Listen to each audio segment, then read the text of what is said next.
Vous avez un peu brossé du côté religieux, je vais en revenir.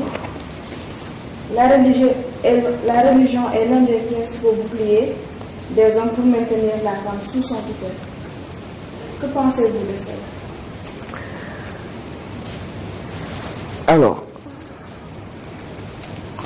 la religion, je ne vais pas parler de la religion.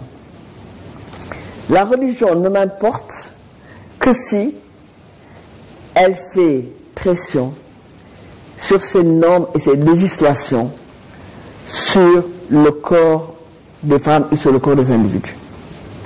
Ça, aussi bien pour l'islam que le christianisme, et ça, aussi bien les religions donc importées, dites du livre, que les religions, parce que vous savez, les religions locales, elles ont une approche du corps qui est relativement un peu différente.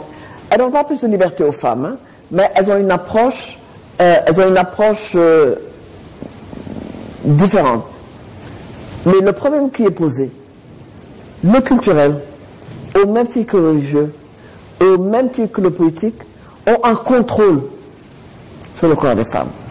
C'est ce contrôle qu'il faut remettre en question. Vous savez, l'État fait très facilement référence à la religion ou à la culture pour dire mais ça je peux et ça je ne peux pas. Parce que l'État, au fond, est composé d'individus qui ont une société où on a une norme religieuse. Ces normes religieuses, elles sont vécues par les gens. On peut dire que le Sénégal est un pays... Pardon? Oui, moi j'ai dit que le Sénégal est un pays peuplé de musulmans, de chrétiens, en tout cas peuplé de gens qui croient. Mais en même temps, le Sénégal est un pays laïque. Et ce n'est pas... La colonisation a amené une laïcité de manière une laïcité juridique à la française. Mais dans les pouvoirs traditionnels, c'est parce qu'on était... Il n'y a que le Fouta. Il n'y a que le Fouta hein, on a eu un Almamia. Ailleurs, le Damel, le Bou, ces gens qui n'étaient pas des religieux. C'est parce qu'on était... Quand on appartenait à la religion musulmane, que l'on devenait khalif, ou qu'on devenait, pardon, pas khalif, qu'on devenait damel, il y a une gestion du politique, qui est une gestion politique qui est en dehors de la religion. Quand les Français sont arrivés et amené cette gestion, voulant imposer le code Napoléon, beaucoup de Sénégalais ont refusé. Les musulmans ont refusé, notamment les gens de Saint-Louis. Les chrétiens ont dû accepter parce que l'Église leur a imposé. Mais l'Église a imposé l'Église de France. Parce qu'en Italie, l'Église catholique gérait la loi. En Espagne, c'est depuis récemment qu'on a une séparation d'État. Mais il y a une histoire de laïcité dont on ne débattrait pas ici. Mais le Sénégal est un pays laïque. Laïque. Senghor, notre premier président, était chrétien. Il a été député, il a été chrétien. Senghor restait pratiquement 40 ans au pouvoir ici. Il était chrétien et personne n'a jamais contesté sa catholicité. Ce que l'on doit à Senghor, et il faut le reconnaître, et lui, ce n'était pas au nom de la religion, mais c'est au nom d'une modernisation de l'État. Senghor a dit, bon, nous sommes un État indépendant, nous allons créer des institutions. Et dans ces institutions de gestion de l'État sénégalais, il y a eu le Code de la famille. Alors, le Code de la famille est le seul texte de loi où la religion intervient. Dans lequel la religion intervient. Le seul. La religion n'intervient ni dans le droit du travail, ni dans la diplomatie, ni dans les armées, seulement dans le Code de la famille. Senghor avait réussi, ce que Senghor a réussi à imposer, et c'est un tour de force, c'est d'avoir tous les Sénégalais, quelle que soit leur foi, croyants, pas croyants, chrétiens, pas chrétiens, musulmans, pas musulmans, laïcs, mourides, etc., d'obéir devant la loi à un code unique pour tout le monde. Et bien sûr, comme la majorité des gens étaient sénégalais et la majorité des gens qui ont écrit les lois étaient musulmans, il y a eu beaucoup de dispositions de l'islam dans le code coranique. Et au fond, quand il faut reconnaître, c'est en expurgeant ces dispositions que progressivement, ces dispositions ont été remplacées par des dispositions de conventions internationales que le Sénégal a progressivement signé, qui fait qu'on a eu un code qui s'est amélioré. Senghor, par exemple, a essayé de supprimer la polygamie, il n'est pas arrivé le pauvre. Il voulait une polygamie universelle, c'était dans la culture, mais c'était entériné par la religion. Le Senghor a dit, ah, c'est dans l'islam, nous on ne peut pas le... Bon, alors il a essayé de mettre la monogamie irréversible. Au début, les jeunes gens ont signé. Aujourd'hui, les jeunes gens ne signent plus rien du tout.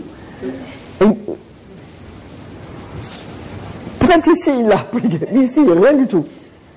Et il y en a très très peu qui signent. Bon, je ne vais pas mener des enquêtes, hein, mais je vois autour de moi, j'entends les plus jeunes générations parler de leur des options matrimoniales. Mais ça, c'est... Et aujourd'hui, le code de la famille, il y a une disposition qui fait vraiment obstacle, c'est l'homme reste le chef de la famille. Et ça, les gens disent, l'homme est chef de la famille, ça, c'est l'islam. Et ça, on ne peut pas le changer. Aujourd'hui, il faut donner la nationalité à votre enfant, vous pouvez la donner à votre conjoint, ce qu'on ne pouvait pas. Macky Sall après la séparité, Macky Sall est celui qui a accordé, qui a accordé cette requête faite par les femmes depuis très très très très longtemps. Donc c'est ça. Donc moi, ma question, ce n'est pas la religion en tant que telle, mais c'est la religion comme outil politique de gestion des normes, des règles et de la société. Alors bien sûr, nous sommes dans un contexte particulier, nous sommes dans un système confrérique qui est très fort. Il est si fort que en 2000, quand on a tous espéré qu'on avait l'alternance, il y a eu des voix qui sont là pour dire, mais il y a un quatrième pouvoir qui est le pouvoir maraboutique. Vous avez entendu parler de ça? C'est pas dans la Constitution. Et aujourd'hui, tout le monde dit, les marabouts, vous voyez bien, mais c'est pas dans la Constitution. L'Église intervient dans ses messages, les marabouts interviennent dans le message, mais c'est la gestion du politique qui est difficile. Il ne faut pas que les Sénégalais permettent, laissent faire, parce que ça, on laisse faire, hein. On laisse faire, et puis il y a eu quand même des nominations par le marabout, des soutiens par le marabout, des espaces contrôlés par le marabout. C'est-à-dire, on a cette position-là, et puis on a quand même tout l'envahissement par les différentes autres associations daïra religieuses, et je ne parle même pas du djihadisme qui est une question à la fois politique et religieuse, où on utilise la religion, les uns l'islam, à djihadisme, les autres la religion, à les évangélistes. C'est cette manipulation de l'islam qui est problématique. Et ça, on rencontre, hein, j'ai coordonné il y a quelques années un institut sur le genre du Codestria. On m'avait demandé de traiter d'une question d'actualité. C'était au début du printemps arabe, de tout ce qui s'est passé dans le Sahel, de la Libye, les chercheurs venaient de plusieurs pays d'Afrique, Afrique de l'Ouest, Afrique centrale et Afrique de l'Est. Mais on se rend compte que dans tous les pays en Afrique, mais dans le monde, hein, parce qu'il n'y a qu'à voir Trump, il faut voir ce que fait Trump et Emmanuel Macron et sa question religieuse en France, tout ce qui s'est passé en Afrique du Nord avec sa décennie perdue, pour savoir que la question religieuse, elle est centrale, mais elle est centrale et critique parce qu'elle est politisée. Je ne pense à personne de croire, parce que moi-même je crois, Donc, croire c'est bien parce que ça vous apaise, c'est bien. Enfin, croire vous apaise, mais utiliser la religion comme moyen politique de contrôler des espaces, de contrôler les États, c'est ça qui est difficile. Il ne faut pas avoir à être talibé ou citoyen. On est citoyen d'abord, et après on rajoute ce qu'on veut, y compris être talibé. Cher professeur, comment allez-vous votre vie familiale et intellectuelle? Écoute, merci beaucoup. Alors, je vais vous faire ma critique féministe. Cette question, on ne la pose qu'aux femmes.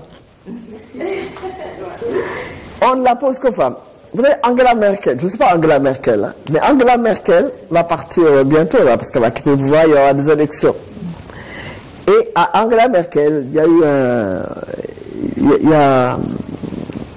il y a une information qui est passée, bon, c'est dans les réseaux sociaux, hein. Je ne sais pas si c'est vrai ou pas, mais c'est tellement typique. Angela Merkel s'en va après avoir eu 18 ans. On lui demande, est-ce que c'est elle qui faisait son linge, parce qu'elle disait qu'il n'avait pas de domestique. Qu'est-ce qu'il ne veut pas, c'est elle ou son mari.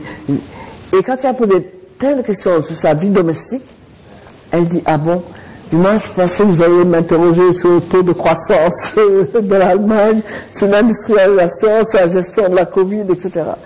Mais je vais quand même vous répondre. Le jour où j'aurai une réponse efficace, comment pour les femmes gérer leur vie familiale et leur vie professionnelle, je mettrai un brevet dessus. Et ce brevet, je le garderai pour que ma recette soit distribuée gratuitement à toutes les femmes dans le monde qui jonglent avec leur vie professionnelle et leur vie familiale. Vous savez, c'est comme le gel hydroalcoolique. Vous savez, le gel hydroalcoolique, le médecin qui l'a créé n'a pas pris de brevet. Donc c'est gratuit. Mais moi, je mettrai un brevet pour qu'on ne vende pas ma recette. Je pense que chaque individu et chaque femme doit jongler avec, parce que je ne peux pas appeler ça autrement. Aussi bien la paysanne qui se lève le matin, pendant tout le monde dort, qui pile son mille, qui va au champ, donner à manger, après s'occuper du travail des champs, après elle revient, allaite son bébé, fait la cuisine, qui a une journée où elle a, vous savez cette image là où il y a une femme qui a 10 000 mains. Alors moi je n'ai pas besoin de 10 000 mains, parce que j'ai des aides quand même, mais c'est ça, jongler avec sa journée de travail. Parce que ce qui est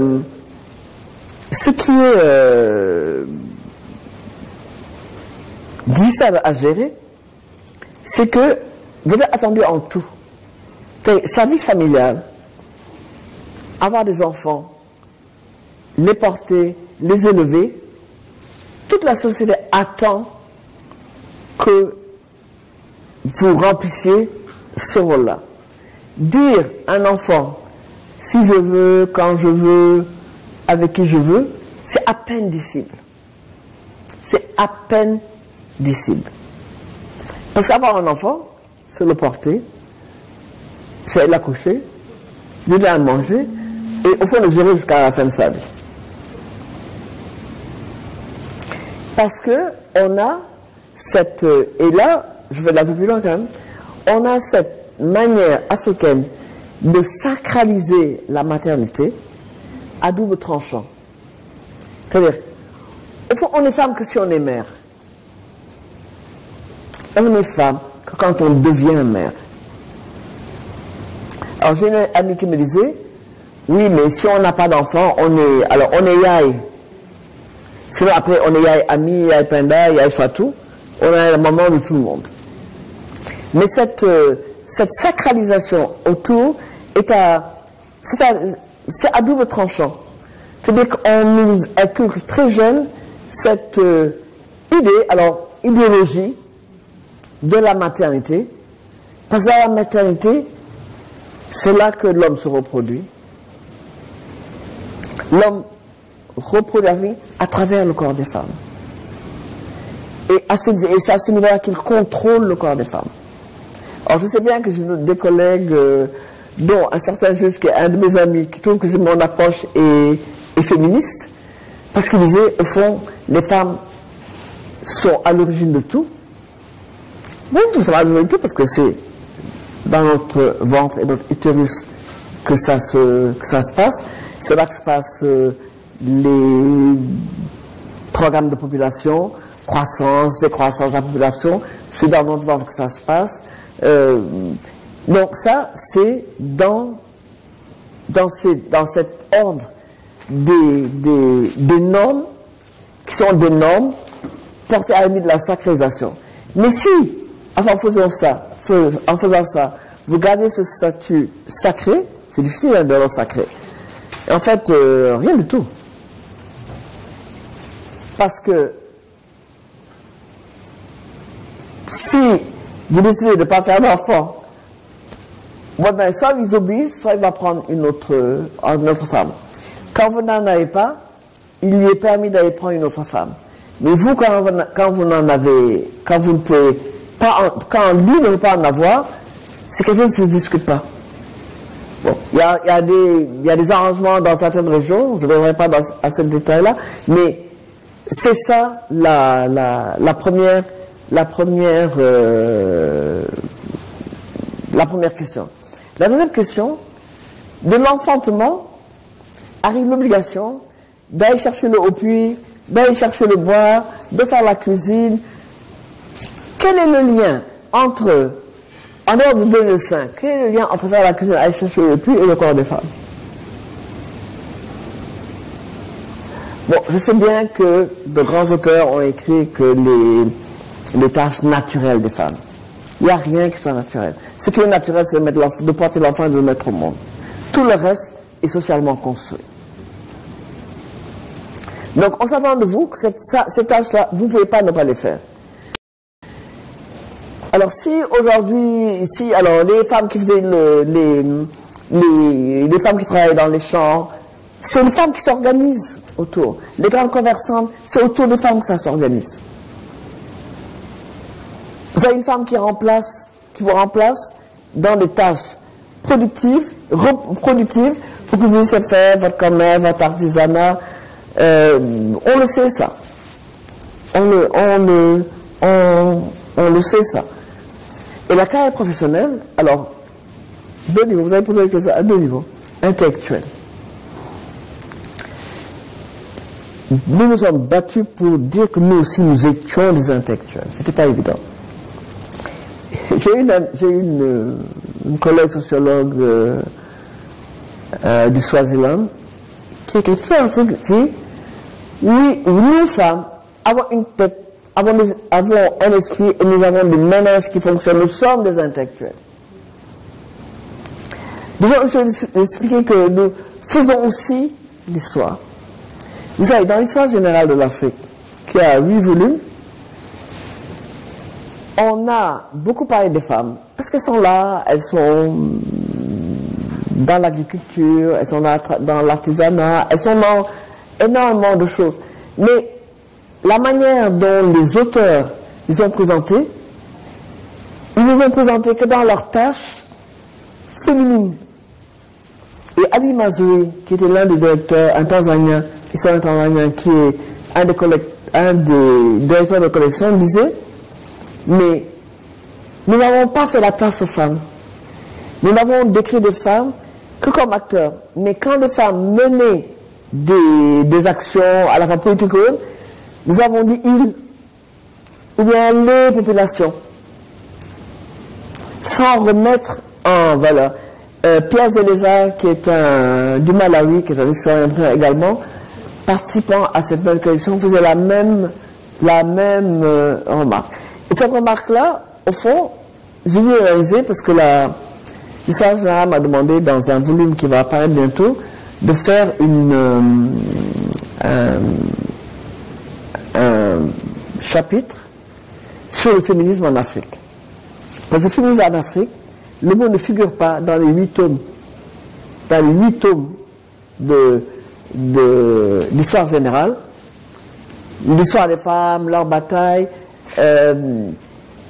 existe, mais n'existe pas avec une critique féministe.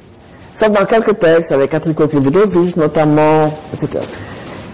Et quand j'ai relu, vous savez, j'ai mis Google, j'ai tapé féminisme, et on voit quand on recense. Le Pierre Zolesa avait fait ça avant moi. Donc dire que, c'est pas dire, parce que le problème c'est pas de dire, mais faire accepter que nous aussi sommes les intellectuels. Et sommes les intellectuels qui peuvent être dans la ligne des intellectuels qui peuvent critiquer les lignes dans une science, dans des sciences africaines qui sont majoritairement masculines. Les Africains se sont battus pour remettre l'histoire africaine sur ses pieds. Nous avons dû nous battre pour remettre les femmes dans les sciences sociales, les remettre, mais remettre dans des termes qui ne soient pas ou sont représentés comme des figures, comme des catégories ou comme des blocs, mais dans l'analyse de ce qui arrive dans le monde, des femmes comme elles aussi faisant l'histoire, comme dans les makers of history. Quel est l'équilibre désirable entre les hommes et les femmes dans les foyers et dans les lieux de travail? Je vais passer directement à votre question. Tu vas répondre à celle-là. L'équilibre. On a tendance à dire l'homme et la femme sont complémentaires. Au fond, la complémentarité, c'est ça qui permet la cohésion sur le lieu de travail et fondamentalement dans la famille. Or, moi, la complémentarité n'existe pas. Nous sommes des individualités, les unes masculines, les autres féminines, construites socialement par notre culture, notre religion, nos lois. Nous sommes différents. Ça, c'est un premier point à reconnaître. Et ce qui fait l'équilibre, c'est de reconnaître que nous sommes différents et concilier les différences. Et concilier les différences, ça ne veut pas dire qu'il y a une norme masculine qui est là et une norme féminine, elle s'agite autour et cherche des creux où elles peuvent se nicher. L'égalité est indispensable. Alors c'est difficile l'égalité, parce que l'égalité c'est un idéal vers lequel on tend. Mais il faut,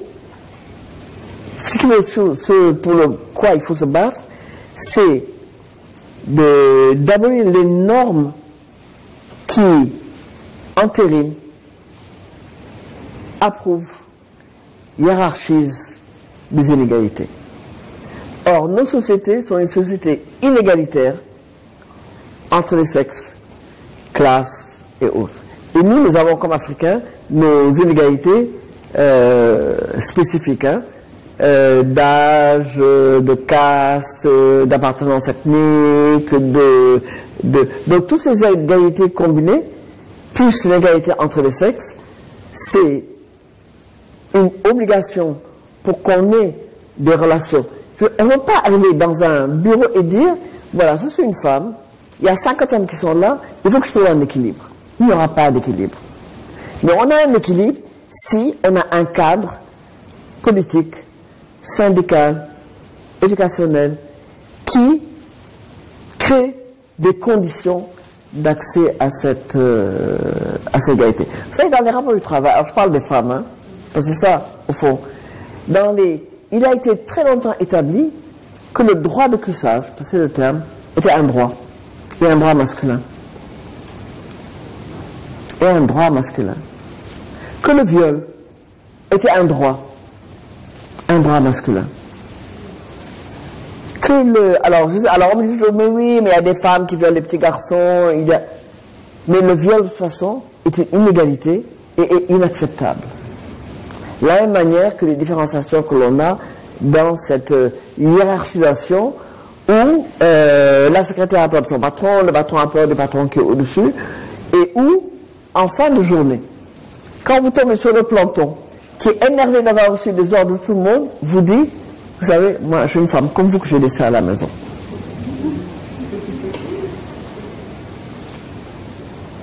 Comment créer? Je ne sais pas comment créer. Mais, si, non, je sais qu'il y a des législations et les gens se sont battus pour avoir des législations, pour avoir... Écoutez, on sait les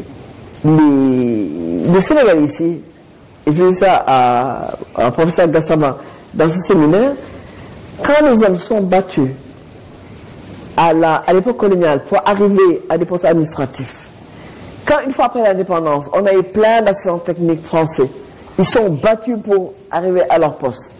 Quand les femmes sont battues pour arriver à ces postes, ils ont dit, mais pourquoi vous battez-vous? Il y a des hiérarchies, il y a des règles. Mais il a fallu changer progressivement les règles. Aujourd'hui, la parité, devrait permettre de gérer l'équilibre. Or, la parité, c'est évidemment mettre un équilibre entre les hommes et les femmes. Mais pour qu'on ait un équilibre au niveau des postes entre les hommes et les femmes, encore faut-il pousser à mettre de plus en plus de femmes à l'école. Dès qu'on est dans cet emploi, un homme ne sort pas de l'école pour se marier, on sort une femme de l'école pour le marier. Un homme ne demande pas de congé de maternité. Je ne sais pas si j'arriverai un jour à faire que les Sénégalais acceptent un congé de paternité qui est imposé de plus en plus aujourd'hui dans des pays occidentaux. Il y a tout un système qui est institutionnel, d'inégalité, qui est institutionnellement et politiquement établi. On n'aura pas d'équilibre si on ne réorganise pas, on ne réfléchit pas à cette répartition des tâches et des positions et des tâches. Vous savez, ici on dit Boromkeur. Boromkeur, le maître de maison. En français, je travaille le maître de maison. Boromkeur, c'est essentiellement un homme. Boromkeur devient une femme quand l'homme est parti. Soit il est vieux, même quand il est vieux, il est symboliquement Boromkeur. Soit il est décédé, soit il est, à défaut, Boromkeur devient une femme. Ça, c'est une question, parce que aujourd'hui où les femmes sont de plus importantes, les femmes sont toujours importantes dans leur contribution. Parce que leur contribution a toujours été économique. Quand elles font la cuisine, c'est économique. Quand elles font la lessive, c'est économique. Quand elles entretiennent les enfants, quand elles soignent les malades, ce sont des positions d'ordre économique. Donc leur contribution est là. Et Maïmouna Nakan s'était beaucoup battu pour faire entrer dans les législations, avec l'association des femmes juristes et les associations de femmes autour du ministère, pour que ces droits soient reconnus. Mais le problème, c'est s'il n'y a pas une vision d'une parité, d'une parentalité commune,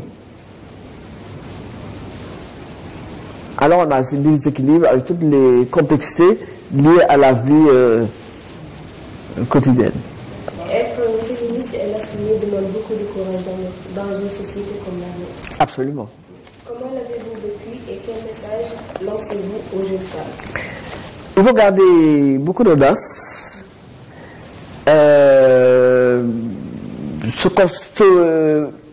se poser avec... il faut y avoir une conviction très forte que le féminisme est important, que le féminisme n'a pas soulevé toutes les revendications, mais a permis de formuler des revendications, de donner leur base. Parce que le féminisme, au fond, est un outil d'analyse. C'est une manière d'aborder des questions. Il a fallu beaucoup de courage. Hein. J'ai été très souvent désespéré. Bon, je pense que...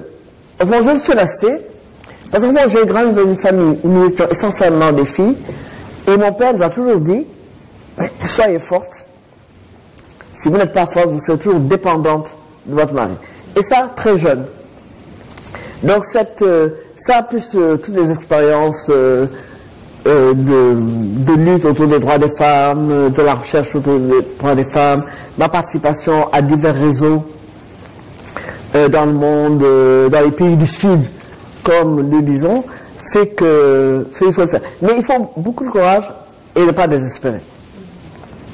J'ai raté je voulais que l'Université de Dakar ait des enseignements au niveau notre université, que les étudiants ont de l'aide, de droit, de médecine, d'avocat et un enseignement. Bon, ça se fait par pointe, hein, mais j'ai voulu que ce soit quelque chose qui soit aussi important que dans les premières et deuxièmes années, que la question soit abordée. Mais bon, j'ai pas réussi à le faire, mais ça avance, disons. Il faut une sacrée dose d'optimisme. Merci beaucoup, professeur. Là, vous abordez les cours transversaux à l'Université de du Sénégal. On a eu cette idée en effet. Mais voilà, ça a posé aussi quelques questions. Même la question féministe, parfois, peut-être, il y a des hommes qui voudraient s'en emparer pour mieux contrôler. Non, les hommes, vous savez, les hommes ne veulent pas s'emparer du... Le féminisme n'existe pas sur les campus de l'université. Les étudiants sont féministes parce qu'il y a les réseaux sociaux, parce qu'il y a d'hommes aussi. C'est vraiment féministe. Vous avez appris ça à l'université de Dakar? La moitié des étudiantes sénégalaises sont couvertes. Vous avez appris ça non, le féminisme n'existe pas sur le campus. Mais des étudiantes dans les mouvements sociaux à l'extérieur, il y a des réseaux. Les réseaux sont là, les réseaux sont là, toutes les idées sont là. Mais elles ne sont pas débattues de manière académique. C'est ça que je veux dire. Merci beaucoup, professeur. On aurait continué toute la journée avec cette classe particulière chez vous, bien au chaud, bien accueillie, en face de la mer. Ça, c'est une école particulière, des étudiantes qui sont dans le numérique, d'être en présentiel, mais vraiment en présentiel particulière. Voilà, merci beaucoup. C'est moi qui vous remercie d'être venu. C'était vraiment enrichissant et merci pour cette générosité dans le partage. Merci. Merci d'être encore une fois notre mentor. Merci.